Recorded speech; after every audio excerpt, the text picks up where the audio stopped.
Good afternoon and welcome to Virginia Commonwealth University. I'm Terry Blankenship. Thanks for joining us today. This is a new webcast series on self-employment for individuals with disabilities, and this is the first of the webcast series on a self-employment success story. Now, these webcasts are sponsored by the Startup USA project, which is funded by a cooperative agreement with the U.S. Department of Labor. We are so honored to have our first guest today, and it's Don Whitaker. Don is a successful entrepreneur and he has a disability. In 1990, he started his own business, Teawa Images, which is a full-service freelance photography firm. Teawa specializes in photographing animal behavior for wildlife biologists. Don's images can be seen across the country in private collections and galleries. He is also the founder and chairman of the Emergent Institute, which is a nonprofit organization dedicated to supporting special needs artists. Now, before we get started with the broadcast, there are some items on your webpage that I want to go over for folks who may be new to our webcast. Item 1, of course, is your webcast link. Item 2 are your PowerPoint presentation handouts. Item 3 is the captioning feature. So if you want to use captioning, just click on that link and that will open up a new web page where you'll see streaming text. And you can also leave your Real Player window open if you would like. Item 4 is your chat room, and this is where you can submit your questions to Don following the webcast. Now, when you click on the chat room link, it opens up a new page. You'll need to click on the guest box, then type in a username, and that can be any name you want to use. Then click on the submit button. Then you'll need to click on the webcast bar. This opens up another page, and this is the actual chat room. And at the bottom, there's a text field where you need to type in your question, hit the send button to submit your question to Don. Item 5 is the webboard link, and this is really like a web blog, and this is where you can post questions or comments throughout the week if you can't get into the chat room today or if you think of something a little bit later. Item 6 is an online evaluation form, and we would like for you to take a few minutes following the chat room to give us some feedback on today's presentation. There are some additional resources for you at the bottom of the page, and these are some web links and documents that we will probably be referring to today in the presentation. As always, we will archive today's webcast and send you a link in an email tomorrow so you can access it at your convenience. So let's go ahead and get started. And Don, I gave a little bit of information about your business, but if you could tell us a little bit more about your photography company. Teawa Images came about because of the onset of my disability in its severest sense about 14 years ago. I have a lifelong disability. I have a hereditary neurobiological brain disorder, and it has waxed and waned throughout my life. The onset of it then necessitated a career change for me. I previously did social educational research, primarily concentrating on child abuse and adopted children who were disabled because they had been victims.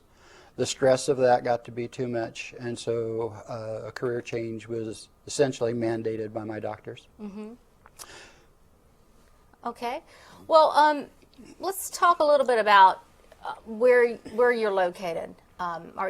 You're in Montana, and I'm assuming that's a rural area that you're living in. Living is the operative word. I own a residence in rural Montana. The closest town is 30 miles away, and I travel a lot with the work that I do.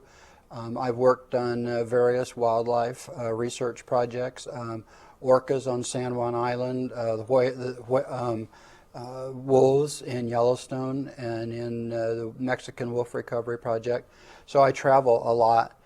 But rural base does not have to be a liability. It can certainly be an asset. I believe that the national statistics are that 80% of small businesses that start in urban areas fail. Mm-hmm. Just the opposite is true for rural areas. 80% of small business entrepreneurial ventures that start there succeed. I think we can look at the independence, the individuality, the work ethic, the motivation that people living in rural areas have to provide for themselves. I think people are going to find that interesting, that is the statistics show that rural businesses often succeed as opposed to urban locations. That's true. Okay. I know that we've talked about what makes being self-employed attractive. Do you want to touch on that a little bit? If I could, yes, I want to. It's kind of like my profession is being a photographer. And when I'm out working, almost invariably, people will come up and they'll start talking to me, primarily because they notice the equipment that I'm working with. And one of their usual comments is, boy, I wish I could be a photographer and do what you do. And I immediately stop them and say, your concept of what I do is you being on vacation with one camera hung around your neck. And so then I go into a little bit of what it's like to be a photographer. The same way with starting a business. People have preconceived ideas that starting your own business or running your own business means that you can come and go as you please, that you don't have anybody to answer to, and you have so much flexibility, and nothing could be farther from the truth. If you want to succeed establishing your own business, you have got to put in many more hours than you would if you were working for someone else. Those hours are not laborious.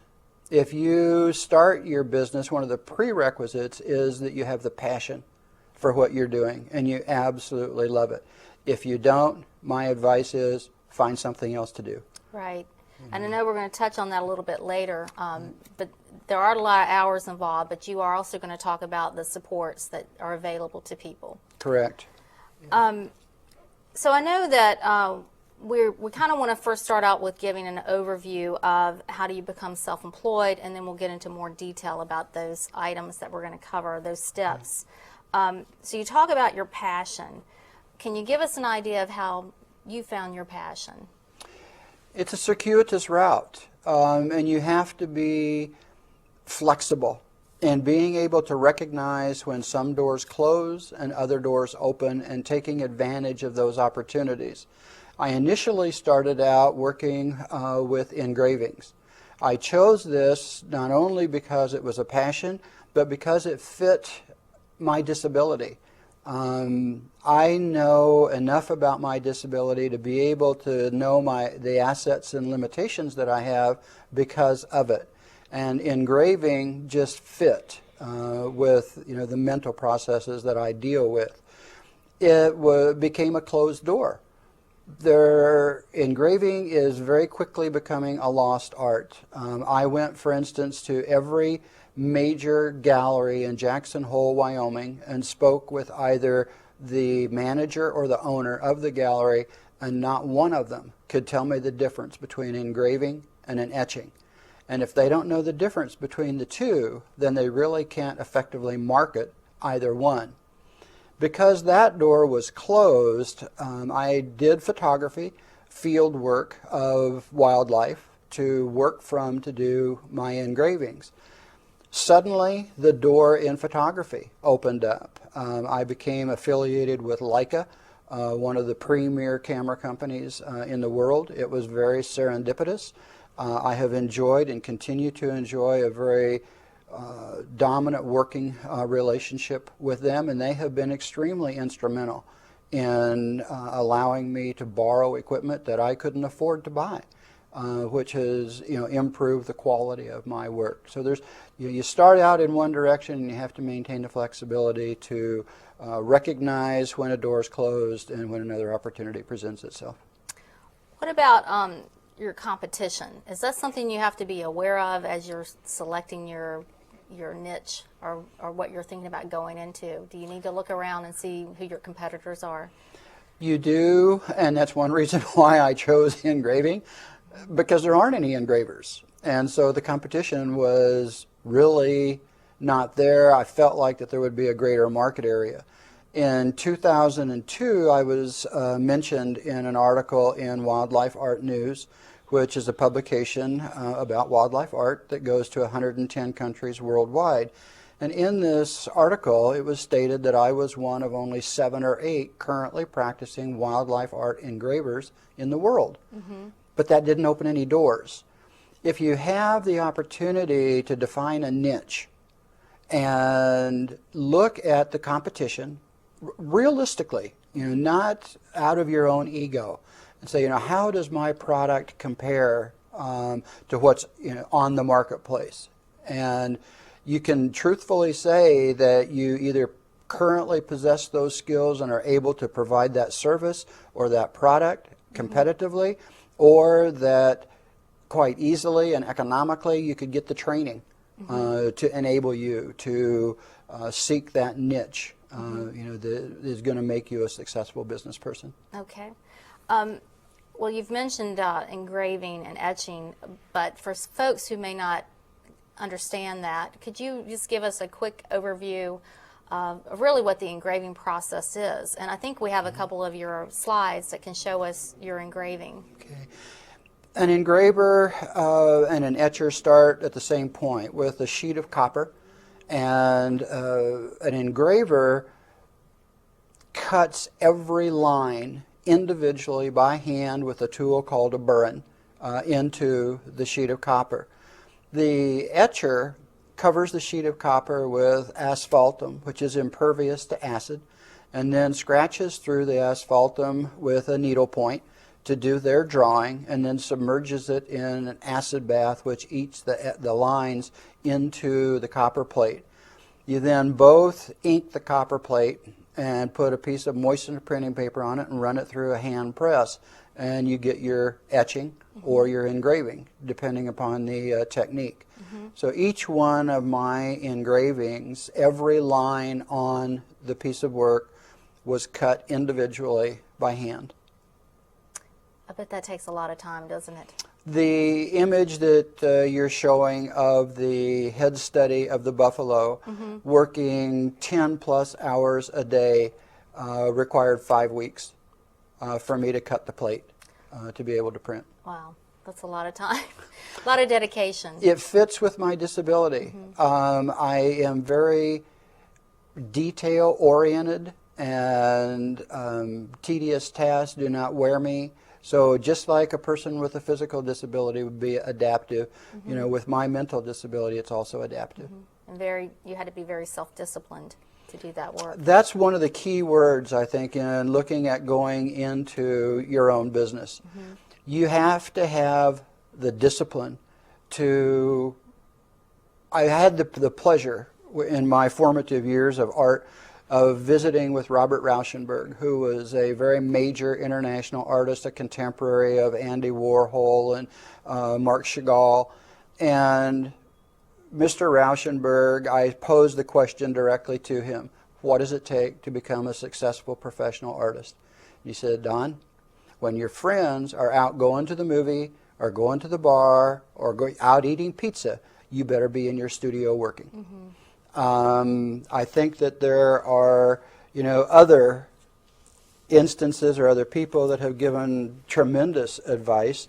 Bobby Kennedy made this statement. He said, some people see things as they are and ask why. I dream things that have never been and ask why not. And that's what we can do as persons with disabilities, is ask why not. Right. And what you were talking about, staying in and working on your art, I mean, that could be applied to any type of business. You have to have that same discipline. It doesn't matter what you're doing. And there are sacrifices that you have to make in terms of time, energy, money. You have to forego, especially in the early stages. I'm reminded of the area that I live in Montana. We have a lot of celebrities that live there, and I got to know one of them fairly well, Huey Lewis. And Huey and I were talking one time, and he said, Don, I am a 30-year overnight wonder. He started singing when he was 6 years old, and he didn't have his first record until he was 36. It's the same way with a person going into their own business. You have to sacrifice up front. You have to maintain your desire, your drive, your passion for what you're doing, and know that if you put forth the effort, that after those initial years you get established, that it's a lot easier. Then, but you have to be willing to make that sacrifice. Cardinal Sunens was a Catholic cardinal, and all throughout my college education I kept a poster with a quote from him on it, and he said, "Blessed are those who dream dreams and are willing to pay the price to make them come true." We all have dreams, but we need to be the one that's willing to pay the price. I think, too, people who are thinking about starting their own business have to realize you're not just punching a clock from 8 to 5, that you are going to have these other hours, and that you have to learn how to schedule yourself. 14-hour days are the norm initially, but it doesn't seem like it. It's if people out there have never worked for themselves, if they have never followed their passion, then they need to. It's not labor, it's a love, and it's not effort. It's enjoyment. And so I encourage anyone who feels like that they want to try this to do it. And there are a lot of resources out there to help them be successful. So what we've talked about is finding your passion, exploring that, finding a niche, looking at your competitors, and then you have to develop your business plan, right? Yes. There's an adage that by failing to plan, you're planning to fail. And it's true. And it helps tremendously to write it out. There are resources available. The Small Business Development Corporation, which is through Small Business Administration, was invaluable to me in helping me write a 3- and 5-year business plan, define markets, market proposition strategy, and to pursue that. There's also SCORE, which is retired executives from the business world who volunteer their time through the SBA to help an individual overcome. Once you have your business plan, implementing it is the hard part. But you have to have that skeleton, that framework. Just like building a house, you have to put up the framework first, and you have to do that with your business. Then regardless of what business you're going into, there are professional people in your area that love to talk. We all love to talk about ourselves. And they enjoy and are very willing to share. It may not be at the time or the day that you choose, but you can ask them, "Can I come back? I am thinking about doing this, and it relates to what you have done with your business." And 90% of the time or more, they're going to be willing to sit down with you and share their experience as well. You need to be able to be honest and to take a real good look at the quality of what it is that you're doing, regardless of what it is, and compare yourself. Because if you have an inferior product or service, you're not going to be successful. But there are tools out there, resources available that can bring you up to that level. Right, and we have added that link on the webpage for folks at the bottom, the resources, the SBDC link, Small Business Development Center, and also SCORE. So people can visit those links to get more information about resources in their particular area. Also, you talked about your business plan being 3 to 5 year plan. I would think that's somewhat intimidating listening to that if I'm just starting a business. I mean, should you just kind of start a draft to help yourself get started, thinking, okay, here's a year plan, here's a 2-year plan, just a draft, and then maybe contacting these folks? Is that a good strategy, or should you go with them first? I would recommend going with them first. They know the ins and outs, where the pitfalls are, the mistakes that you can make, and they can keep you from making mistakes initially. Okay. Once you get your business plan, one of the areas that I have felt where the system has really fallen short is in terms of support. while the individual is actually working to develop. Especially I think for those of us with disabilities, the slightest word of encouragement means so much more because we hear that so infrequently. And the support system needs to be aware of that. I made the statement to you earlier that you can't criticize something unless you have a recommendation for how to improve it. And one of my recommendations to the system would be, for instance, we have computers in libraries throughout the country. We could either refer people to those computers if they don't have one of their own, or they could be provided for in some of these resource facilities, SBDC, SCORE, VR, Social Security Administration, Department of Labor, wherever. And it would accomplish two things. One, it would provide a ready source of information for people contemplate going into their own business. And it would help to relieve the workload that the service providers have in terms of not having to sit down with each individual and spend that time going over something that they could research for themselves. There's an educational axiom that people support what they help to create.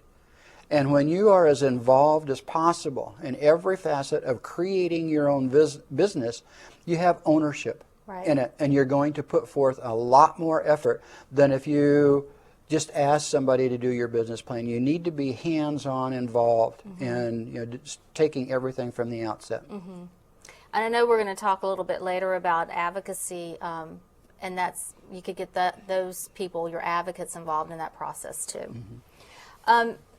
You're talking about these resources like the Small Business Development Centers and SCORE. Are there charges for their services? None of the services that I accessed had a charge for them. I am not aware as to whether or not those are automatically covered because I'm a person with a disability as opposed to someone who isn't. I'm not familiar enough with the system that I went through to do that. But all of the services that I accessed were free of charge. Okay. All right. Okay, so you get your plan set up. What is the next step? You have to sell your plan. Is that what you do? In order to gain the support of vocational rehabilitation, in my case, the work incentive program is another one that I was able to access, and my PASS plan through the Social Security Administration. From the outset, my vocational rehabilitation caseworker, Jeannie Devereaux, was my champion. And she went the extra mile and advocated for me to virtually her superiors that were not aware of, educated, experienced in persons with disabilities becoming entrepreneurs. And that's a very interesting situation. Carrie Griffin of Griffin Hammis Associates and I have talked about how currently even the social work departments, the educational departments that educate the people to work, to be the service providers for persons with disabilities, don't really engage or advocate, put forth the education to these people on the fact that it's not a person's disabilities, it's their abilities that can be accentuated. And so there is. Right now, I feel that we're undergoing a very significant change in attitude about supporting persons with disabilities. Jeannie was my first champion, and then Roger Shelley and Carrie Griffin from, at that time, the Rural Institute at the University of Montana became my champions. And you never know where it's going to be that you're going to find that person that will become your advocate. But they're there, and you just have to keep turning over the rocks because under one of them there truly is a diamond. And with this project, Startup USA, we're hoping to have an influence too as people seeing that self-employment is an option for individuals with disabilities. a very great option. Just as person, I can only speak from my context, persons with mental disabilities. But for those of us with that impairment, to be able, it is so satisfying and just enriches all of the other facets of our lives to be able to have that kind of success. And the success potential is certainly there for all of us with disabilities. I know that we've talked about, you get the support you need, but there's also that you had mentioned ongoing support and the importance of that. Your experience was you were able to get your funds initially, but then there wasn't the support behind that. So you want to talk about that a little bit, about how important that is to have your support lined up throughout the process? Yes, I do. Thank you. My disability, unfortunately, cost me my family. My disability is a very poignantly, I guess, a two-edged sword. And I can be very high functioning, and I can be very minimally functioning. Those persons with disabilities that have the support of their friends and their family need to cherish that, because it is a gift and extremely important to have that support in establishing your own business, to have someone when the successes arrive to throw your arms around and say, I did it. It wasn't there. I wish that it had been. There are those people who throw their arms around you symbolically through their support, the Jeannie Devereaux, the Carrie Griffins, the Roger Shelleys for me, and they're out there for everyone. Once you are on the path with your business, you encounter so many obstacles along, and they're not really obstacles, they're just what it takes to run a business. But for persons with disabilities, they can be more seemingly insurmountable for someone that isn't. Starting with, as I said, your friends, your family, the support workers. I think that just if the system starts to indicate to you that the support isn't there, then inquire somewhere else. Don't let the system beat you down. Have the security within yourself. If you don't have the courage in yourself, borrow it. Take it from somebody else. Lean on a friend. Always be willing to ask for help. It's not a sign of weakness or inability. We all need help. I don't care how successful an individual is. They didn't get there by themselves. They all had help, and we need that help ongoing, as well as initially with the funds, to start a business. Well, let's talk about the funds a little bit. What was your experience? I know initially you were getting funds for, was it your training? Is that where you started? Initially, to enter the field of engraving, I needed training and I needed equipment. And again, vocational rehabilitation, Jeannie Devereaux was extremely instrumental in working, advocating for me to have those funds. I was visiting with a person recently who is a performing artist themselves, as well as a psychologist, psychiatrist working with persons.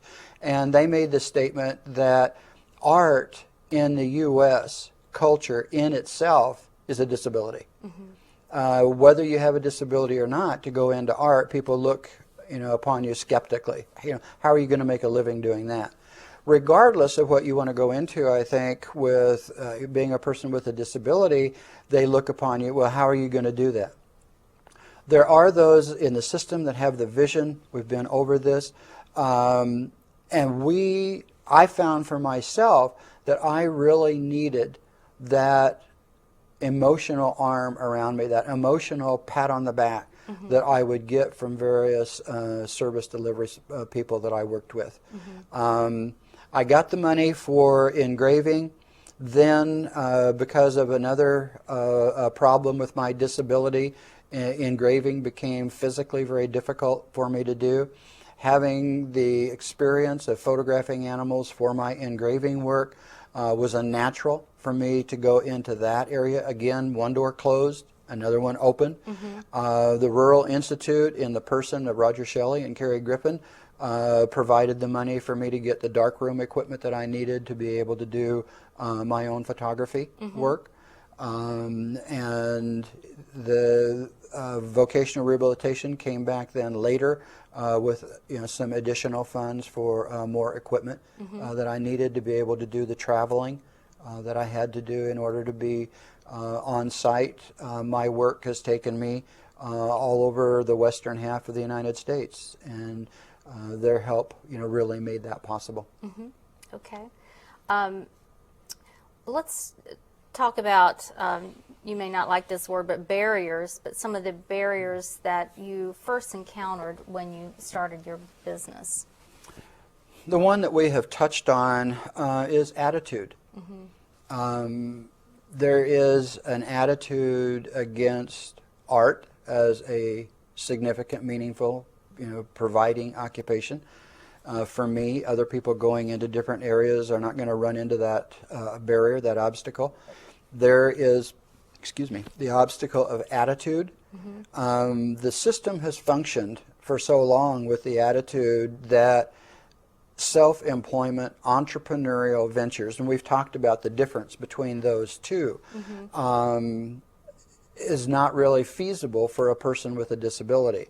Once again, the attitude is changing. The education, the experience, the track record. I am not an isolated incident. There are many, many, many persons with disabilities that have become successful entrepreneurs. And then overcoming those barriers, advocacy is a big part of that. Advocacy is key. Having that support system, that support group. And as I said, those individuals who have family and friends that are sticking by them, there's two times, I think, in our lives when we can really find out who our friends are. And friends are included in family. One is when you lose your money, and the other one is if you lose your health. And being persons with disabilities, we are in the second category. And those people initially provide the day-to-day support. Then there has got to be additional counseling. I made so many mistakes in spending money in the wrong areas, spending too much money for products or services that I could have gotten somewhere else simply because I wasn't a small business person. That's where the SBA and SCORE and Small Business Development Council, or whatever it is, through SBA, I could have used additional ongoing counseling from them. And I think that it's there.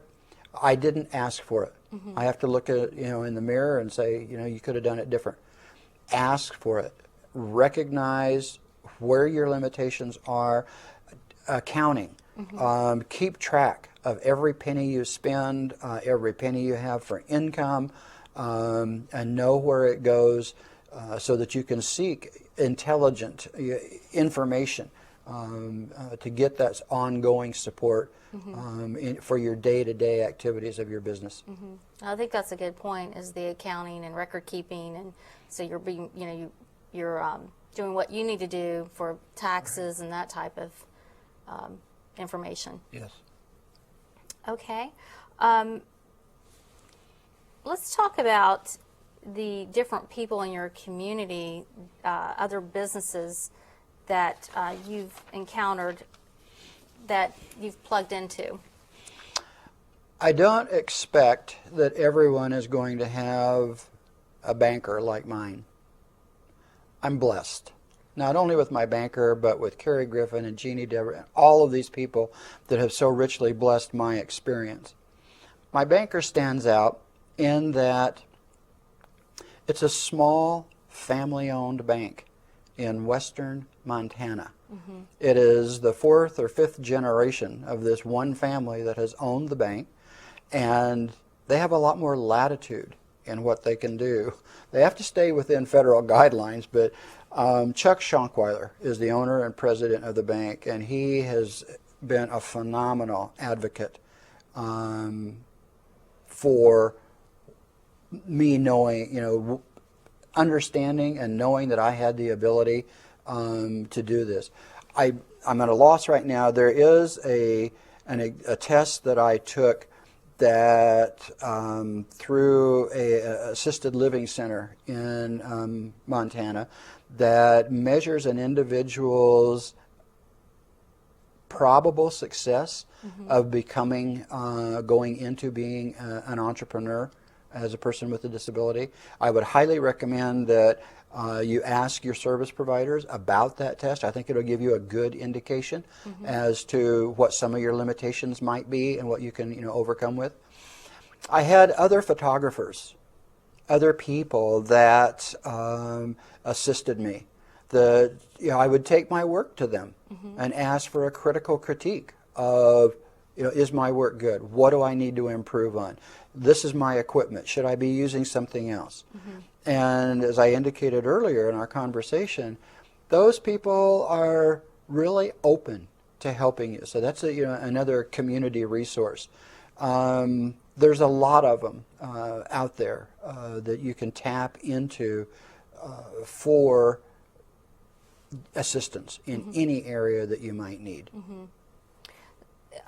Did you find it, you may not have found it difficult, but I would think it might be difficult for someone just to do a cold call on someone that's in the same field as they are to say, do you have a few minutes that we could talk about, am I on the right track, giving some feedback? I think that, yes, to pick up the phone or to walk into a person's office and do that, I found intimidating. It was extremely intimidating for me to go into the galleries in Jackson Hole and Scottsdale, Arizona, and other places to see if they would handle my work. Send them a pre-approach letter and ask them, and flattery is always nice. Tell them that you recognize that they, as a person, are successful in their business, and it's okay to describe yourself as a person with a disability. Be real about it. This is something that we have to work with. It's as the deck of cards that we were dealt, and we need to play it openly and honestly. Other people, when you approach them that way and let them know who you are, what you are very ready to receive you and to help in that respect. And you had mentioned earlier that it might not be on your timeline, right? It might not be necessarily be perfect for your schedule, but you are asking them for an appointment, so you need to work around their schedule. Be considerate of their time, their effort. After all, they're a small business person just like you're aspiring to be, and they have the same constraints on them, in terms of time and effort. But they are willing to do it if you'll fit it into their schedule. I know that we've talked about funding, but we've also added some links to the bottom of the webcast page of some other places that people can look for funding, and we want to make sure people know that those links are there. And one is the Work Incentives Planning and Assistance, the WIPA project, which people can go onto that site and find local resources within their own state. We've talked about the vocational rehabilitation offices. There's a link there too that people can go in and find their office that's close to them, and the local one-stop centers. So there are resources out there that people can contact in their own areas to find out more about funding. I was amazed in doing the preparation for this interview. I got on the internet and went to various sites, primarily disability.gov, and there's so many more opportunities for assistance there than, I don't know if they weren't available when I was starting my business or if I just didn't know about them, what the situation was. But I think that there's an awful lot more there available for people to access than what I had available to me for whatever reason when I started my business. The main thing is, don't be afraid to ask. It's okay. Now, inside myself, through this whole process, I found welling up the feeling of dependency on the system. It would have been much easier to have sat back and received what the system, was handing out to me. But that wasn't my passion. That wasn't where I wanted to go. We, as persons with disabilities, are competitive. We can compete on a level playing field with just about anybody if we have the right adaptation to do that. I'm aware of some phenomenal artists with disabilities. And so don't be afraid to ask. Follow, we've touched on it so many times, follow your passion. Open the doors. The door, you can't accomplish this sitting on your sofa watching television. You have to be out there pursuing and asking. And if one door's closed, that person, they're always happy to refer you, someplace else. We have the opportunity, by becoming successful entrepreneurs as persons with disabilities, to pave the way for those that are coming behind us. This is a new movement, as I understand it, in the social system, and one that is vital for people to realize their potential as persons and the contribution that they can make. In my area, artists with disabilities, whether they're visual or performing, possess a unique outlook seen only through the eyes of a person with a disability that can be reflected to the rest of society and can help them understand not only us but also themselves.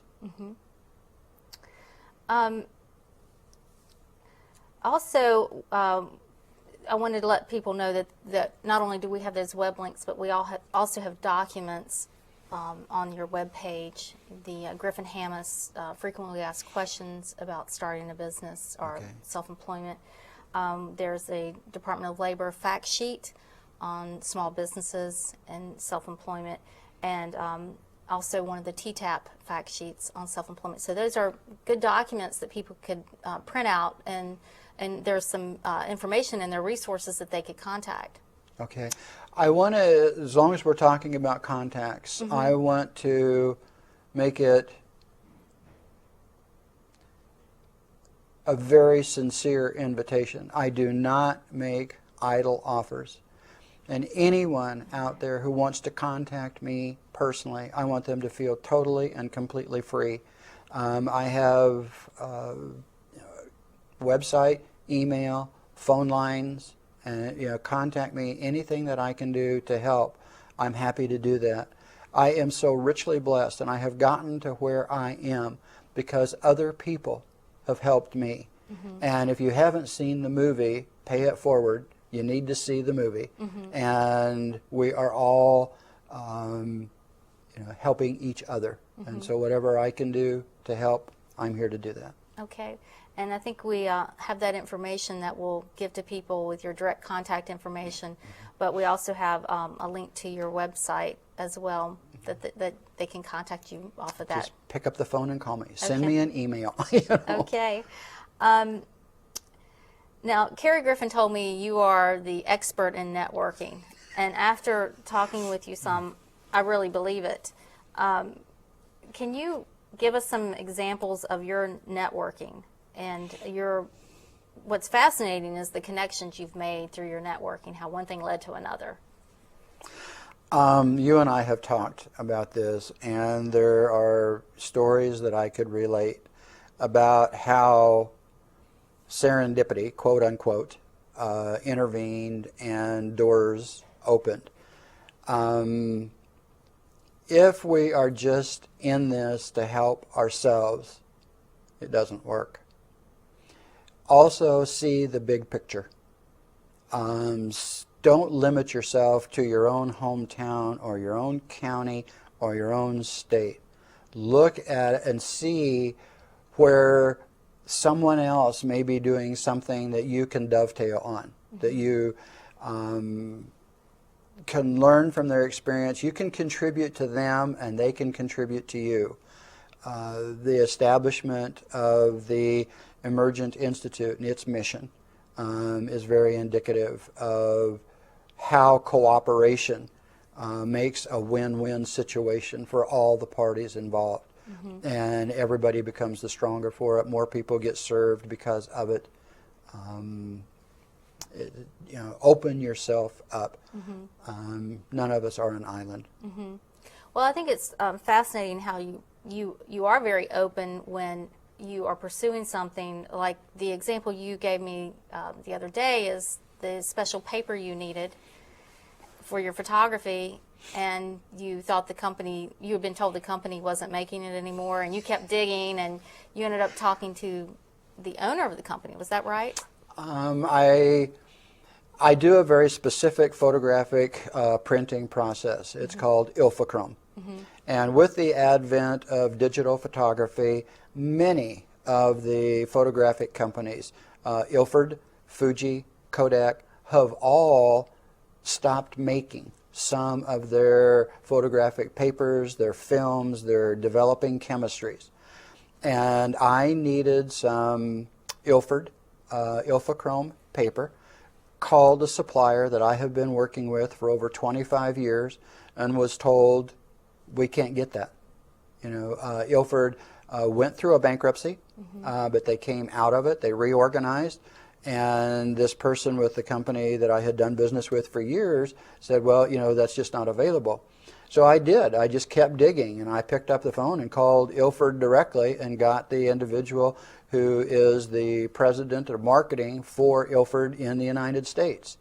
And he said, no, that's not true. I have a container ship setting off the coast here. He was in Connecticut. He said, I have a container ship setting off the coast here from Ilford, which is in England, right now. And he said, give me the name of your supplier and I'll call. And he said, you give me 2 hours and I'll make certain that you can call them and get the supplies you need. There are so many other instances. One of the major projects that I've worked on is the wolf restoration project in Yellowstone National Park.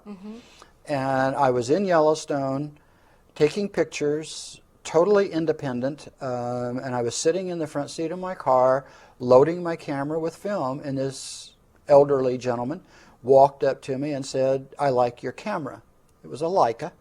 And I noticed that he had a pair of Leica binoculars hanging around his neck. And I said, well, I like your binoculars too. We got to visiting, and he invited me to his home in Bozeman and to go fishing with him.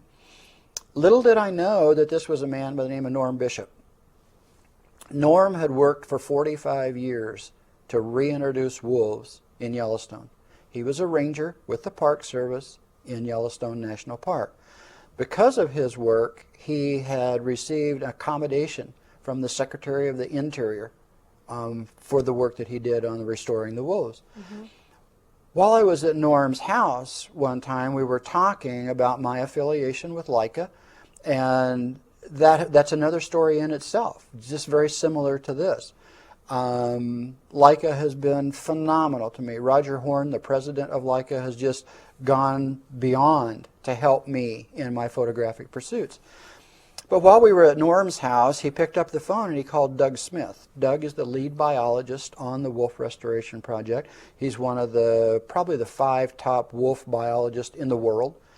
And Norm told him, he said, Doug, I've got a man sitting here in my office that you need to talk to. You need to have him on the wolf project.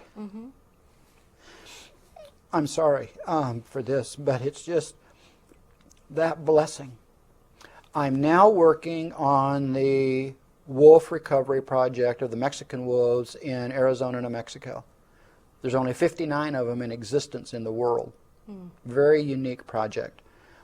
I got on that project because Doug Smith, the work that I had done with Doug and our relationship, and in a letter of recommendation that he gave, he said, Don cares. It sets him apart from everybody else. When I told Doug that I was really interested in the wolf restoration project in Arizona and New Mexico, he literally picked up the phone, called him, and said, Don has proven himself. All of this happened serendipitously because I was there. It wouldn't have happened if I'd have been sitting at home watching television. Right. You know? So get out, be there, network, let people know who you are, what you're doing, why you're doing it, and your passion for what you're doing will speak for itself, and people will enjoy opening doors for you. I think that's so critical, being open and talking and interacting with people, because you just never know where that's going to lead. True. I know that we've talked about learning your trade, how important that is, making those connections, self-discipline, and having a strong work ethic. So let's talk a little bit about your philosophy of paying it forward. I know that you mentioned it, but if you want to talk a little bit more about Emergent Institute and what you're doing there. Okay. I have tearfully related to you very significant incidents in the development of Te'ioa images and the work that I've done there working with wildlife biologists. I have been so richly blessed by the actions of others. Roger Horn, Chuck Schonkweiler, Carrie Griffin, Jeannie Devereaux, right on down the line, that I must give back so that it can perpetuate, it can go on to others. Again, very serendipitously, I was asked to help in the production of a feature movie. Bozeman, Montana is one of the film centers in the United States. And the person that I knew there had a film production company. They'd been in LA for 14 years. Very impeccable record, dossier. And they asked me to help in the production of a feature film that they're going to start shooting in August or September. And I said I would, but they had to hire persons with disabilities. They went the extra mile and said not only will we hire them, but we will cast them as extras and in speaking roles, if you'll work with us. And I said fine. So we formed a partnership. That grew. And what we have now is the Emergent Institute, and we do feature and documentary films, and the proceeds of those go to the Institute, and then we help persons with disabilities in the visual and performing arts, in their education, their entrepreneurism, and their employment. And again, it's networking. There are so many organizations out there that foundations who have entrepreneurism as their mission, who are not addressing the issue of entrepreneurs with disabilities. So we go to them and we say, here is an area that we're developing that we is commensurate with your foundation's mission, and we would like to partner with you, in doing this. I've had 2 national organizations come to me and say, we want to partner with the Emergent Institute. We like what you're doing, and it's a niche area. Right. A lot of people are doing things with entrepreneurs, entrepreneurs who are not disabled, and some organizations are working with disabled entrepreneurs, but none in the niche of visual and performing artists. So again, finding a niche, filling it, and working to do it. You can't fill that niche with mediocrity. Be the best. When you lay your work, your product, or your service alongside your competitors, make it the best. And learn your trade. You have to know the ins and outs. I have learned more about photography in the last 6 years than I have in the rest of my life, and I have been actively in photography for 45 years. Mm-hmm. Yeah, and I want to make sure that we show some of your photography, your images. So we'll pull those up so people can see how beautiful they are, and then they can also visit your website and see some of your other works. Okay. Well, as I said, the main thing that I want to come out of this project between VCU and the Department of Labor, Griffin Hammis Associates, my contribution to that is I want to be able to help those who are less fortunate than I. In spite of my disability, I've been very blessed with a good mind and with a good education, and it enabled me to do things that I wouldn't have been able to do otherwise. So many people have helped me that now it's my opportunity to help others. Well, thank you, Don, so much for being here today and sharing your story and your experiences. It's very inspirational to me, and I know it will be to others. And thank you for allowing people to contact you directly. Anytime. We also have the Startup USA website that people will be able to contact you and other people who have started their businesses as a network, and we have resources available on there. And then we also have this webcast series and also working with the Griffin Hammis group. So our next webcast is on the self-employment series is on April 18th on the importance of family support of self-employment, and that's where you and I talked about the importance of support. And so this will be an interesting story of this family that have worked together to begin a business. So thanks so much for joining us today, and I'm sure that this information that Don has shared with you will be beneficial, and we look forward to getting your questions in the chat room this afternoon. Thanks so much.